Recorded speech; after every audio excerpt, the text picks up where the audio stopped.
Good morning student. आज जो है हम लोग जो है अपना जीरो लेक्चर स्टार्ट कर रहे हैं लीनियर इनइक्वालिटी का। बड़ा अटपटा और अजीब लग रहा होगा, है ना, कि सर इसका नाम जीरो लेक्चर क्यों दिया है। यहाँ पे हम लोग चैप्टर नहीं स्टार्ट कर रहे हैं, एक्सरसाइज नहीं पढ़ेंगे। यहाँ पर केवल और केवल कुछ बातें हैं वो हम लोग यहाँ पे सीखेंगे, जो बेसिक बातें हैं कि आखिरकार इसका यूज क्या है, इसको क्यों पढ़ रहे हैं, इसमें क्या क्या पढ़ना है, कितने चैप्टर हैं, ये सारी चीज़ें हम लोग यहाँ पे डिस्कस करने वाले हैं। तो चलिए हम लोग स्टार्ट करते हैं अपने इस लेक्चर को, जीरो लेक्चर को। सबसे बड़ी बात यह है कि हमने इस सीरीज़ को स्टार्ट किया है और आप जो है स्टार्टिंग से एंड तक देखिएगा, बहुत मज़ा आएगा। ठीक है, तो चैप्टर हमारा 6 है, क्लास 11th, लीनियर इनइक्वालिटीज़। बच्चों, अगर हम बात करें लीनियर इनइक्वालिटी चैप्टर क्यों इम्पॉर्टेंट है, तो इसमें बहुत मज़ेदार मसाला है, भर भर के मसाला है। ये बहुत ज़्यादा एग्ज़ामों में पूछा जाता है, वो चाहे जेई का हो, वो चाहे एनडीए का एग्ज़ाम हो, चाहे बोर्ड एग्ज़ाम हो, बहुत ज़्यादा पूछा जाता है। क्यों पूछा जाता है? क्योंकि इसका एप्लीकेशन पार्ट बहुत ज़्यादा है। इस चैप्टर का यूज जो है क्लास 11th में आप पढ़ रहे हो, लेकिन इसका यूज कहाँ कहाँ पे है, आप जैसे ही क्लास 12th में जाओगे, यूज कहाँ कहाँ पे है, जैसे क्लास 12th में जाओगे वहाँ पे एक एलपीपी पढ़ना पड़ेगा, लीनियर प्रोग्रामिंग प्रॉब्लम पढ़नी पड़ेंगी।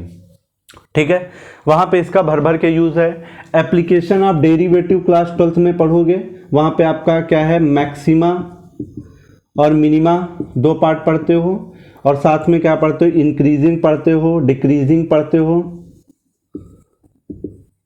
इंक्रीजिंग फंक्शन, डिक्रीजिंग फंक्शन, वहाँ पे इसका बहुत ज़्यादा यूज़ है। और कहाँ कहाँ यूज़ है इसका, application of integral class 12th में जैसे ही पढ़ोगे वहाँ पे यूज़ है। तो इसका जो है बहुत ज़्यादा यूज होता है, इसलिए जो है ये एग्ज़ाम में भर भर के पूछा जाता है, बहुत कायदे से आता है, बहुत कायदे से आता है, इसलिए इस चैप्टर को बहुत ढंग से पढ़ना है आपको। ठीक है, अब बात आई कि सर हमारे कोर्स में कितनी एक्सरसाइज हैं। ठीक है, उनकी बारे में बात कर लेते हैं। हमारे कोर्स में बेटा बेसिकली 3 एक्सरसाइज हैं। एक्सरसाइज कितनी? 3 एक्सरसाइज हैं। एक्सरसाइज फर्स्ट है, एक्सरसाइज सेकंड है और एक्सरसाइज थर्ड है। ये जो भी हम डिवीज़न कर रहे हैं वो एनसीईआरटी के बिहाफ पे कर रहे हैं, जो हमारी एनसीईआरटी बुक है क्लास 11th की, उसके बिहाफ पे कर रहे हैं। Exercise first, exercise second, exercise third है, 3 चैप्टर है। उसके बाद लास्ट में जिसमें मज़ेदार सवाल मिलते हैं, कॉम्पिटिटिव लेवल के सवाल मिलते हैं, बहुत अच्छे अच्छे सवाल होते हैं, वो आपकी एक्सरसाइज मिसलेनियस की होती है। ठीक है, आप चैप्टर 6 की मिसलेनियस एक्सरसाइज को पढ़ेंगे। उसके बाद क्या होता है, समरी। बेटा समरी क्या होती है? समरी एक्चुअली में थ्योरेटिकल पार्ट होता है, कंक्लूजन होता है पूरे इन चैप्टर का। पूरे चैप्टर का जो कंक्लूजन पार्ट होता है वो समरी में दिया होता है। समरी पढ़ने से हमारा एक फ़ायदा होता है कि डेफिनीशन थ्योरेटिकल वाली क्या है वो आपको यहाँ से याद हो जाती, बहुत सिंपल लैंग्वेज में। तो समरी तक पढ़ना है आपको। आपका ये तो एनसीईआरटी का पैटर्न है जो हम कंप्लीट कराएंगे। सर उसके बाद आप क्या करेंगे? उसके बाद हमारे पास काम क्या है कि थोड़ा सा हम लोग इस प्रोसेस पे स्टार्ट नहीं करेंगे कि डायरेक्ट हम एक्सरसाइज फर्स्ट पढ़ाने लगे।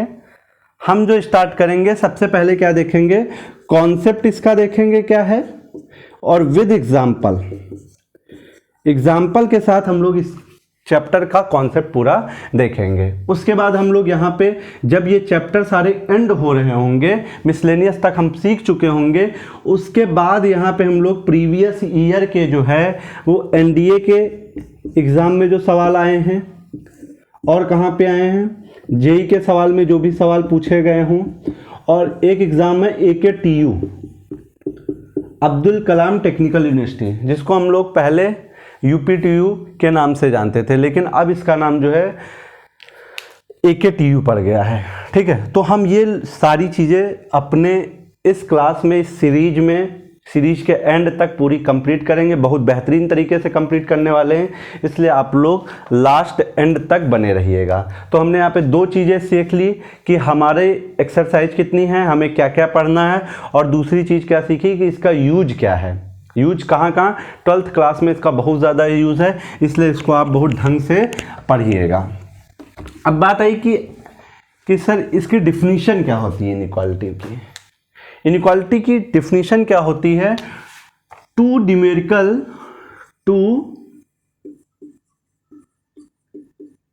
न्यूमेरिकल और algebraic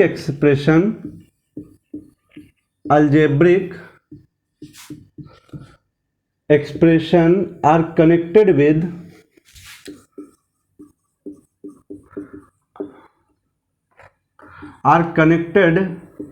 with sign this or this। इन तीन साइन से कोई भी न्यूमेरिकल और अलजेब्रिक एक्सप्रेशन जो कनेक्ट होता है वो क्या फॉर्म करता है, फॉर्म इनइक्वालिटीज।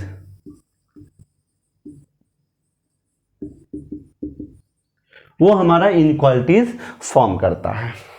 तो बेसिकली अगर बात करें, ये तो डिफिनीशन हो गया, बेसिकली अगर बात करें तो इनइक्वालिटीज को हम लोग दो पार्ट में ब्रेक कर सकते हैं। इनइक्वालिटीज दो टाइप की होती हैं, एक आपकी न्यूमेरिकल इनइक्वालिटी होती है,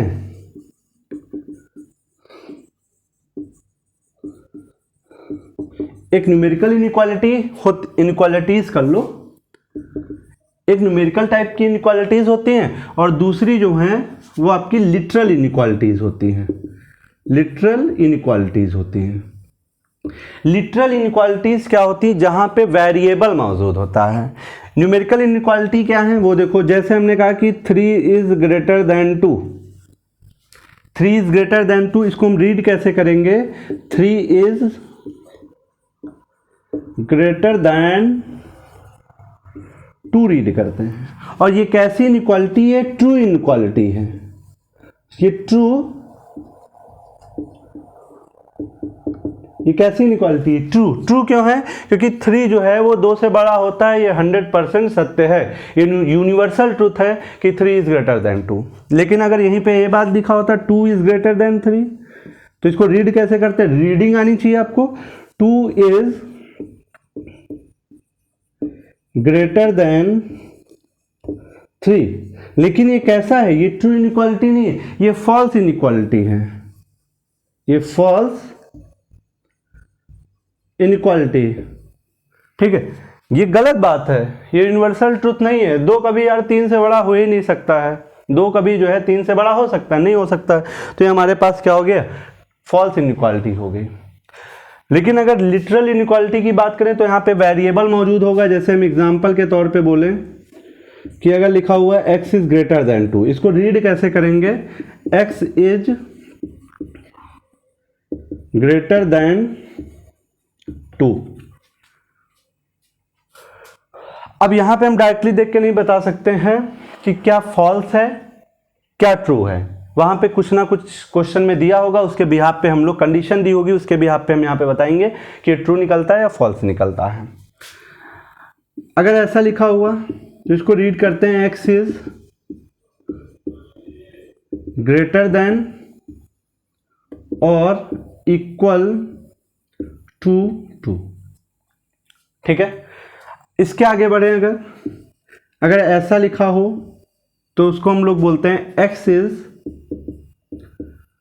लेस देन 2, छोटा सिंबल है, x इज लेस देन 2। और अगर ऐसा है तो इसको पढ़ते हैं, रीड करते हैं, read as x is less than और इक्वल टू 2, ठीक है। हमारे पास 4 टाइप की इनइक्वालिटी थी, greater or equal, less or equal, 4 type की इनइक्वालिटी हमारे कोर्स में है, उन्हीं को हमें पढ़ना है, ठीक है।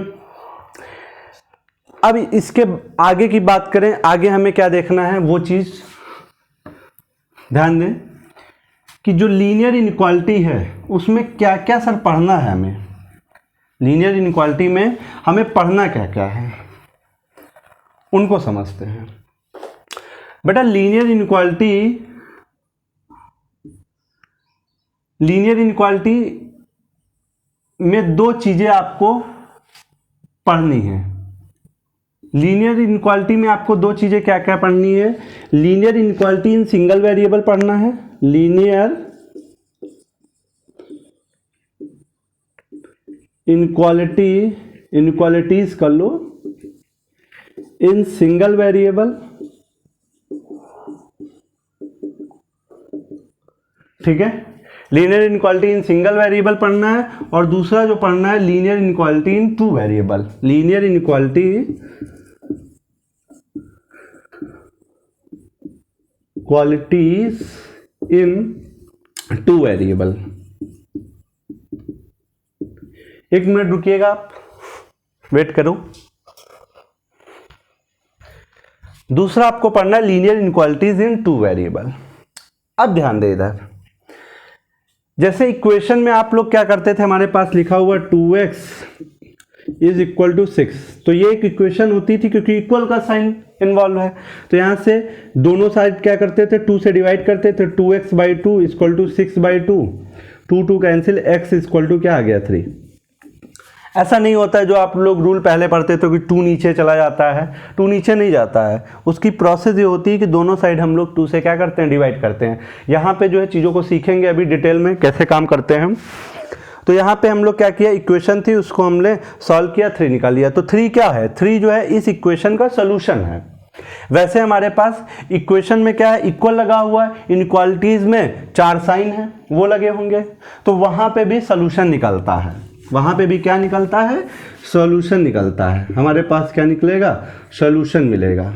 अब पहले देख लो linear inequality in two variable की जनरलाइज फॉर्म क्या होती है, कुछ ऐसी होगी, ax plus by plus c is greater than or equal to, मान लेते हैं d लिखा। अब greater than or equal to हो सकता है, less than or equal to हो सकता है, कुछ भी हो सकता है। 4 इनइक्वालिटी में कोई भी इनइक्वालिटी यूज हो सकती है। टू वेरिएबल क्यों बोल रहे हैं, एक आपका x वेरिएबल है और दूसरा आपका क्या है, y वेरिएबल है। अब इनका जो सॉल्यूशन होगा, इनका जो क्या होगा, वो सॉल्यूशन होगा, वो कैसे लिखा जाएगा। इनके जो सॉल्यूशंस होते हैं, दो वेरिएबल कहाँ पे होते हैं, 2D प्लेन पे होते हैं। 2D प्लेन पे होते हैं कि नहीं होते, दो वेरिएबल 2D प्लेन पे होते हैं। तो 2D प्लेन पे इनके सॉल्यूशन का रिप्रेजेंटेशन होता है। आपको वहां पे एक ग्राफ मिलेगा, और ग्राफ में कुछ रीजन लाइक ऐसा मिल सकता है, रीजन मिलते हैं, ऐसे ऐसे रीजन आपको मिलेंगे, एक एक्स एक्सेस एक वाई एक्सेस, कभी रीजन उधर होगा, कभी रीजन इधर होगा, कभी रीजन इधर, कहीं पे भी रीजन होता है। लीनियर इनइक्वालिटी बेसिकली रीजन देती है, बहुत सारा सॉल्यूशन देती है, ठीक है। अगर यहाँ पे लीनियर इनइक्वालिटीज सिंगल वेरिएबल की बात करें, तो सिंगल वेरिएबल का बेसिक रिप्रेजेंटेशन अगर देखें जनरलाइज फॉर्म, तो ax plus b is greater than or equal to, मान लेते हैं d लिखा हुआ है, तो ये आपकी लीनियर कहला रही। लीनियर क्यों, क्योंकि यहाँ पे वेरिएबल की मैक्सिमम डिग्री 1 है। यहाँ पे भी देखो x की 1 है और y की क्या है, 1 है। ये आपकी क्या कहला रही है, ये लीनियर। लेकिन अब ये तो प्लस में है, लेकिन अगर यही मल्टीप्लाई में होता तो ये क्वाड्रेटिक इनइक्वालिटी है, क्योंकि मल्टीप्लाई में पावर क्या होती है, ऐड होती हैं, ठीक है। ऐड ऐसे समझ सकते हो, ये एक है, ये एक है, तो एक एक मिलके कितनी हो जाएंगी, 2 हो जाएंगी, तो ये क्वाड्रेटिक इनइक्वालिटी है, लीनियर इनइक्वालिटी नहीं है, ठीक है। अब तो ये बात होगी लीनियर इक्वालिटी की, ये जनरलाइज फॉर्म हो गई, ये आपकी क्या हो गई, जनरलाइज फॉर्म हो गई। सर इसका सोल्यूशन कैसे रिप्रेजेंट करेंगे, तो इसके सोल्यूशन को रिप्रेजेंट करने के बेटा 3 तरीके बेसिकली हमने डिज़ाइन किए हैं। हमने डिज़ाइन जो किए हैं वो तुम्हारे कोर्स में भी हैं, वो 3 तरीके होते हैं। पहला जो तरीका होता है रिप्रेजेंट, ये आप यहाँ पे लिख लो, सोल्यूशन इसके कैसे निकालेंगे, इसको रिप्रेजेंट कहाँ करेंगे, represent solution in the form of graph on number line, number line, यानी कि ऐसे बोल सकते हो कि जो सॉल्यूशन ग्राफ होगा ऑन नंबर लाइन, एक नंबर लाइन दी होती है हमारे पास, इस टाइप की नंबर लाइन होगी, नंबर लाइन बताएंगे क्या होती है जब हम लोग सवाल करेंगे। 0 1 2 3 and so on up to infinity. इधर क्या है, -1 -2 -3 and so on minus infinity. ये एक नंबर लाइन है। इस नंबर लाइन में हम लोग एक ग्राफ बनाएंगे। ऐसा ग्राफ मान लो है, ये डार्क कर दे रहे हैं। ये डार्क जो लाइन ड्रा किया है नंबर लाइन पे, यही क्या सॉल्यूशन का ग्राफ होगा। तो एक काम ये करेंगे, दूसरा काम क्या करेंगे, ब्रैकेट में रिप्रेजेंट करेंगे। ब्रैकेट रिप्रेजेंटेशन ऑफ सॉल्यूशन देखेंगे। ब्रैकेट रिप्रेजेंटेशन ऑफ सॉल्यूशन देखेंगे। अब ब्रैकेट रिप्रेजेंटेशन बेसिकली 4 होते हैं, उनको हमें समझना पड़ेगा। ठीक है, अभी हम लोग क्या कर रहे हैं, आपका बेस तैयार कर रहे हैं। आपका क्या कर रहे हैं, बेस तैयार कर रहे हैं। ये अगर चीजें आपको क्लियर हो जाएंगी तो आपको एक आइडिया लग जाएगा कि हम लोग आखिरकार क्या क्या चीजें पढ़ने वाले हैं। ब्रैकेट रिप्रेजेंटेशन में एक ब्रैकेट, 4 टाइप के ब्रैकेट होंगे। एक आपका ब्रैकेट ऐसा होगा, इसको हम लोग बोलते हैं ओपन ब्रैकेट। बचपन में हम लोग स्मॉल ब्रैकेट चिल्लाया करते थे, वही भी ब्रैकेट है। दूसरा ब्रैकेट क्या होता है, कुछ ऐसा होगा, इसका नाम है स्क्वायर ब्रैकेट। पहले बोलते थे, लेकिन अब इसको हम लोग क्लोज ब्रैकेट ज़्यादातर बोलेंगे। जो वर्डिंग हम यूज़ करेंगे वो क्लोज ब्रैकेट की बात करेंगे। ये क्लोज ब्रैकेट होता है। एक ऐसा ब्रैकेट होगा और एक आपका ब्रैकेट ऐसा होगा। तो इसको जो हम पढ़ेंगे सेमी ओपन सेमी क्लोज। ये क्लोज का साइन है ना, ये कैसा साइन है, ये क्लोज का साइन है। तो सेमी ओपन सेमी क्लोज, और इसको पढ़ेंगे सेमी क्लोज और सेमी ओपन। ये 4 टाइप के आप यहाँ पे ब्रैकेट रिप्रेजेंटेशन देखोगे। इसके अंदर हम लोग क्या करेंगे, सॉल्यूशन को लिखेंगे।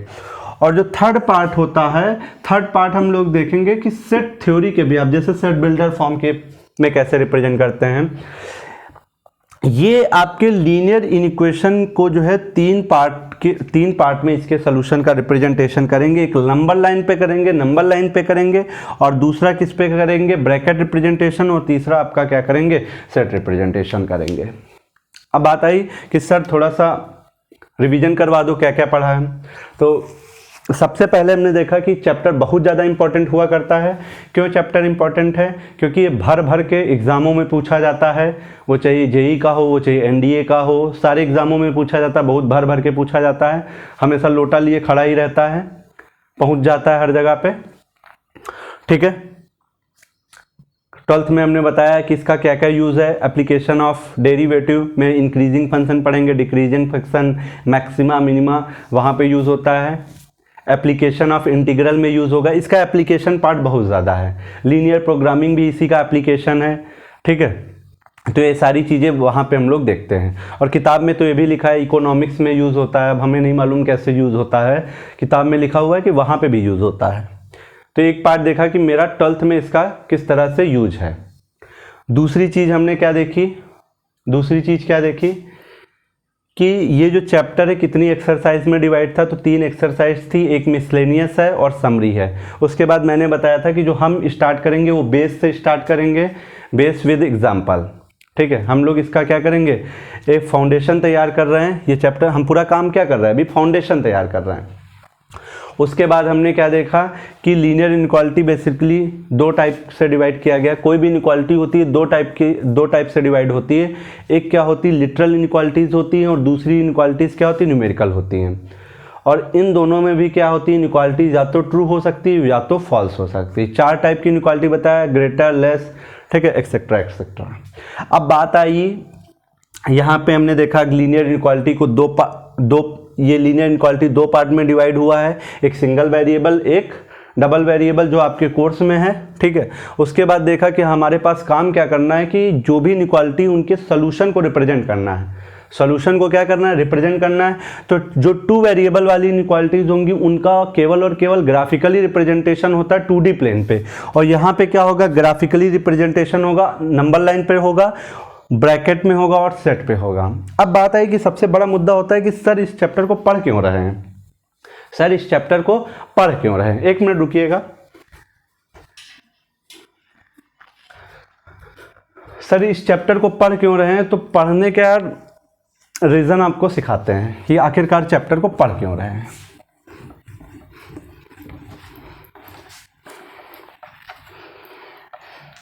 हमारे पास कुछ थ्योरेटिकल स्टेटमेंट होते हैं, हमारे पास क्या होते हैं, कुछ थ्योरेटिकल स्टेटमेंट होते हैं, ठीक है।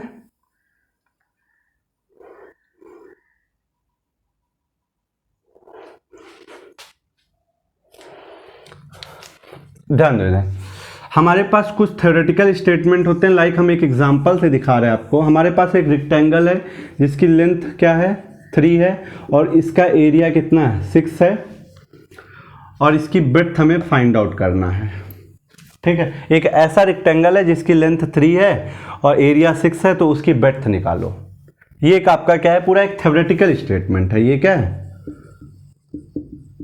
थ्योरेटिकल स्टेटमेंट है। अब थ्योरेटिकल स्टेटमेंट को हम लोग क्या करते हैं, अगर इसको सॉल्व करना है बी की वैल्यू, तो सबसे पहले हम लोग एक मैथमेटिकल स्टेटमेंट बनाएंगे। एक क्या बनाएंगे, मैथमेटिकल स्टेटमेंट बनाएंगे। अब मैथमेटिकल स्टेटमेंट इस सवाल के लिए जो है वो इक्वेशन फॉर्म में लिखा जा सकता है, ठीक है। कैसे कि एरिया ऑफ रेक्टेंगल जो होता है वो लेंथ इंटू ब्रेड्थ होता है। तो एरिया कितना है 6, लेंथ कितनी है 3, ब्रेड्थ कितनी है निकालनी है। तो यहां से अगर 3 से डिवाइड कर दे दोनों साइड, 3 कैंसिल हो गया, तो 3 2 जा 6, बी इक्वल टू कितना है 2। ब्रेड्थ हमारा 2 यूनिट होगा क्योंकि 3 यूनिट, ठीक है। 6 यूनिट, अब सेंटीमीटर, डेसीमीटर, मीटर कुछ भी हो सकता है। तो यहाँ पे हमने क्या किया कि थ्योरेटिकल स्टेटमेंट को इक्वेशन के बिहाफ पे मैथमेटिकल स्टेटमेंट में कन्वर्ट किया है। मैथमेटिकल स्टेटमेंट हमारा क्या है, ये इक्वेशन है, ये इक्वेशन हमारी मैथमेटिकल स्टेटमेंट है। और ये है, ये जो हमारा मैथमेटिकल स्टेटमेंट ऐसे बोल सकते हैं, ये इक्वेशन फॉर्म में एग्जिस्ट कर रहा है। लेकिन बहुत सारे सवाल ऐसे भी हो सकते हैं, अगर मान लेते हैं कि हमारा रेक्टेंगल है, उसकी लेंथ 3 है, एरिया जो है इज ग्रेटर देन 6 है, तब ब्रेड्थ बताओ क्या होगी। ये भी एक क्या है, एक थ्योरेटिकल स्टेटमेंट है, ये थ्योरेटिकल स्टेटमेंट है। तो एरिया इज ग्रेटर देन 6 है, एरिया क्या होता है length into breadth is greater then 6। तो ये आपका क्या हुआ, ये आपका मैथमेटिकल स्टेटमेंट में कन्वर्ट हुआ। लेकिन ये जो मैथमेटिकल स्टेटमेंट है वो किस फॉर्म पे एग्जिस्ट कर रहा है, ये इक्वेशन नहीं है, क्योंकि यहाँ इक्वल का साइन नहीं है, इक्वेशन नहीं है, ये इक्वल का साइन नहीं, ये तो इनइक्वालिटी का साइन है। 4 इनइक्वालिटीज होती है, 4 में से कोई भी यूज होगी तो ये कहलाती इन इक्वेशन, फिर इक्वेशन नहीं रह जाएगी। अब यहाँ पे अगर सॉल्व करेंगे तो हमारे पास क्या आ जाएगा, एल कितना है 3, बी निकालना है ग्रेटर देन 6, 3 से डिवाइड कर दो, तो b की वैल्यू इज ग्रेटर देन कितनी होगी 2। यानी कि ब्रेड्थ क्या होगी, ब्रेड्थ जब 2 से बड़ी होगी तभी इसका एरिया 6 से बड़ा होगा, ठीक है। तो कुछ प्रॉब्लम थी, थ्योरेटिकल प्रॉब्लम ऐसी थी जिसको हम लोग मैथमेटिकल स्टेटमेंट में कन्वर्ट करते हैं in the form of equation.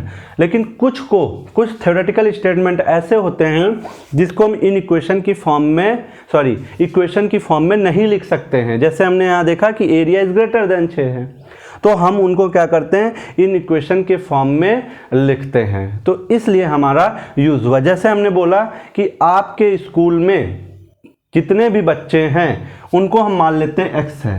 अब सबकी हाइट 6 से ज़्यादा है, 6 फुट से ज़्यादा है, तो 6 फुट से ज़्यादा है तो हम ऐसे लिखेंगे x, जो सारे बच्चे हैं उनकी हाइट जो है 6 फुट से क्या है ज़्यादा है। लेकिन अगर इसी स्टेटमेंट को हम ऐसे लिख देंगे तब तो गलत हो जाएगा, ऐसे नहीं लिख सकते, क्योंकि हमने बोला है कि आपके स्कूल या आपकी क्लास के सारे छात्र जो हैं उनकी जो हाइट है वो 6 फुट से ज़्यादा है। ज़्यादा में ये वाला साइन लगाना पड़ेगा। अगर हम बोलते हैं कि सारे बच्चों की हाइट जो है 6 के बराबर है, तो ये x क्या हो गया, सारे बच्चे हो गए, और ये क्या हो गया, एक न्यूमेरिकल वैल्यू है जो हाइट को रिप्रेजेंट कर रही है, तो x इक्वल टू 6 हो जाता है, ठीक है। कब, ये कब होता है, जब हम बोलते हैं सारे बच्चे, जितने भी बच्चे उनकी हाइट कितनी 6, तो हम इस तरह से लिख सकते थे ये स्टेटमेंट को। लेकिन अगर हम बोल रहे हैं कि सारे बच्चे की हाइट 6 फुट से ज़्यादा है, तो हम इस तरह से नहीं लिख पाएंगे, उसके लिए केवल और केवल इस तरह से लिख पाएंगे। तो यहाँ से आप लोगों ने देखा कि बहुत सारे थ्योरेटिकल स्टेटमेंट हैं, उनको हम लोग इक्वेशन के फॉर्म में लिख सकते हैं, लेकिन बहुत सारे थ्योरेटिकल स्टेटमेंट ऐसे होते हैं जिनको इक्वेशन के फॉर्म में नहीं लिख सकते हैं, इसलिए हमें इस चैप्टर को पढ़ना पड़ता है, इस चैप्टर की ज़रूरत पड़ी है। क्लियर हो गया होगा सारी चीज़ें। फिर से एक बार मैं रिवीजन करा देता हूँ।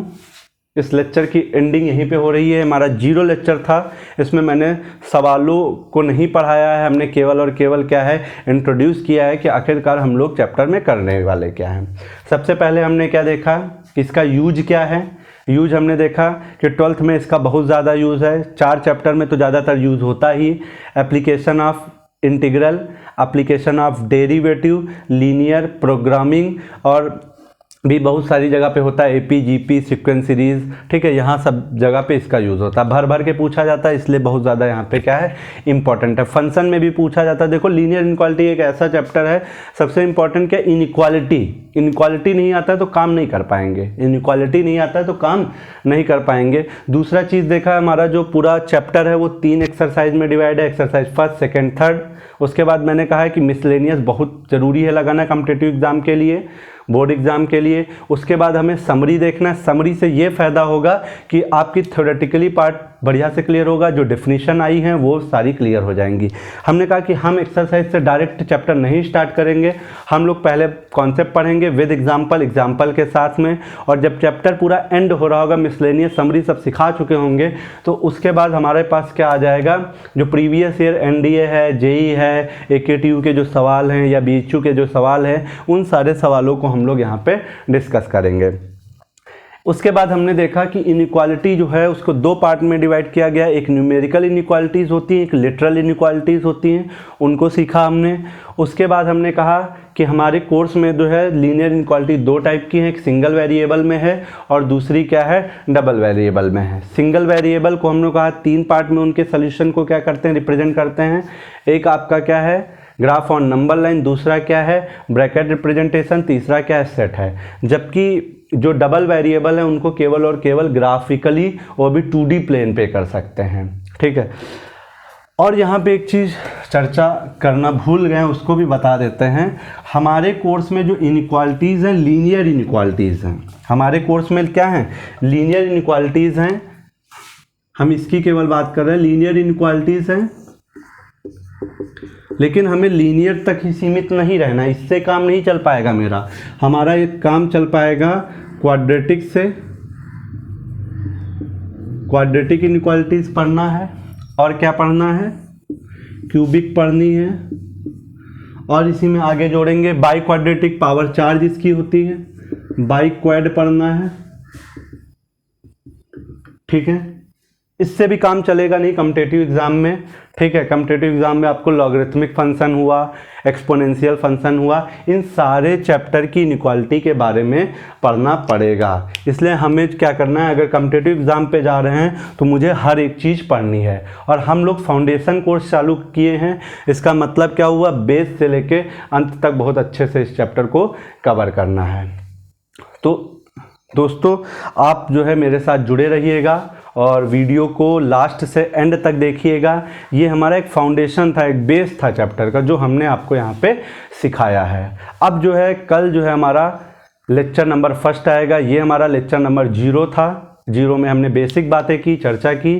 वीडियो आप लोग लाइक करें, शेयर करें, सब्सक्राइब करें, और जल्द ही आपको बता दिया जाएगा कि किस वेबसाइट पे, अभी तो यूट्यूब पे वीडियो आ रहे हैं, उसके बाद अवध मैथ्स हाउस की वेबसाइट आएगी, उस पे ये सारे लेक्चर मिल जाएंगे। हमारे साथ अवध मैथ्स हाउस में बने रहने के लिए धन्यवाद।